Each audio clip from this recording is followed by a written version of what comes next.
uNkulunkulu akubusise sisahlanganyela kulesinkwa sakavuka udle.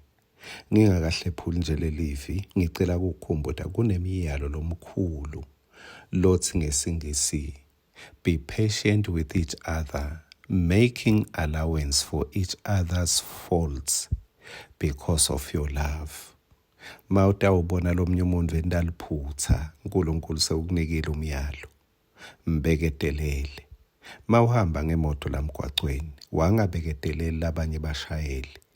Uyawufika imoto yakho imoncukile. Utawuba setigweledini tekulungisa imoto onke malanga mawungabekedeleli labanye. Kanjalo nasempilweni, mawungabekedeleli labanye ngeke ufike la uNkulunkulu akubekele ukuthi ufike khona. Usakwenda konke kulelanga, uwabone emaphutha labanye, khumbula. Akusilo kukhulu ukuthi bendelane emaphutha, lokukhulu ukuthi uNkulunkulu uyakuyala lamuhla uthi ubabekedelele. Nasi isinkwa selusuku sakavuka udle. Ngikuhlephelele encwadini ya Exodus sahluko 6 verse 8 na 9. Ngitaningenisa eveni njengoba ngafunga ngekuphakamisa tandla kuthi ngitalinika bo-Abraham na Isaka na Jakobe. Ngitanipha lona libe live lenu ngingusimakathe. Mose watshela lokho ema-Israyeli, kodwa akazange amlalele ngobe umoya wawo wawephulwe sihluku nekugcilatwa kwawo. Labantu kungendeka emtimbeni vele bebaphelelwa ngemandla. Kepha uyabona yini kuthi lesihluku lokuphathwa kabi loku-abhuzwa bagciladwe lithi bekunga-affect nje umtimba kuphela, kepha bekwephula nemoya wabo. Bese uyakhumbula kuMateyu sahluko 11 verse 29 uthi Jesu, bekani lijoke lami etikwenu, nifunze kimi ngobe mina ngimnene ngithobekile ngenhlitiyo, khona niyawuthola kuphumula kwemiphefumulo yenu. Ngifuna sinake nayo indzaba yemphefumulo, noma sitawuhle sithi indzaba yamoya.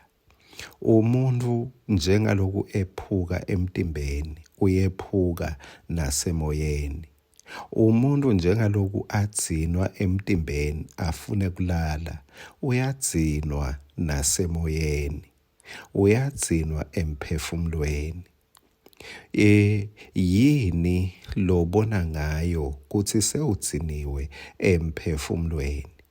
Akusesiko nje ukudzinwa emtimbeni, kepha sewudziniwe kumuntu wakho ngekhatsi. Ubona ngekuthi ungakhoni kwemukela tethembiso taNkulunkulu. La kwethembisile uNkulunkulu ugcina sewuthi kwalabanye. uNkulunkulu usho kulabanye, kutawulungela labanye, hayi mine. Sibona baka-Israyeli, uNkulunkulu uyabethembisa uthi utabangenisa eveni lafunga ngalo, utawubapha live libe labo.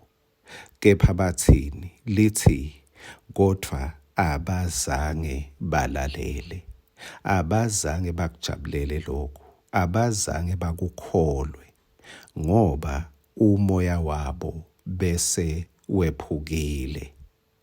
Nayi inkinga, nasi simo sihlobo sami. Angathi ukuthi asithinzani nawe yini, noma kumele usite lomunye lokulesimo. Mangabe wephukile emoyeni, noma kungathandazwa kanganani, uthatha ngezawo kuthanazelwa labanye. Noma kungathiwa kutawulunga, kepha uyaye uthi hayi kutawulungela labanye. Noma ungathi likusasa lihle, uthi hawu lihle kulabanye. Lokhu kukhomba kudzinwa emphefumulweni. Ngiyambonga uNkulunkulu kuthi ngalelivi uyavuselela umphefumulo wakho, uphindze uhlunyeleliswe uthole amandla amasha. Amen.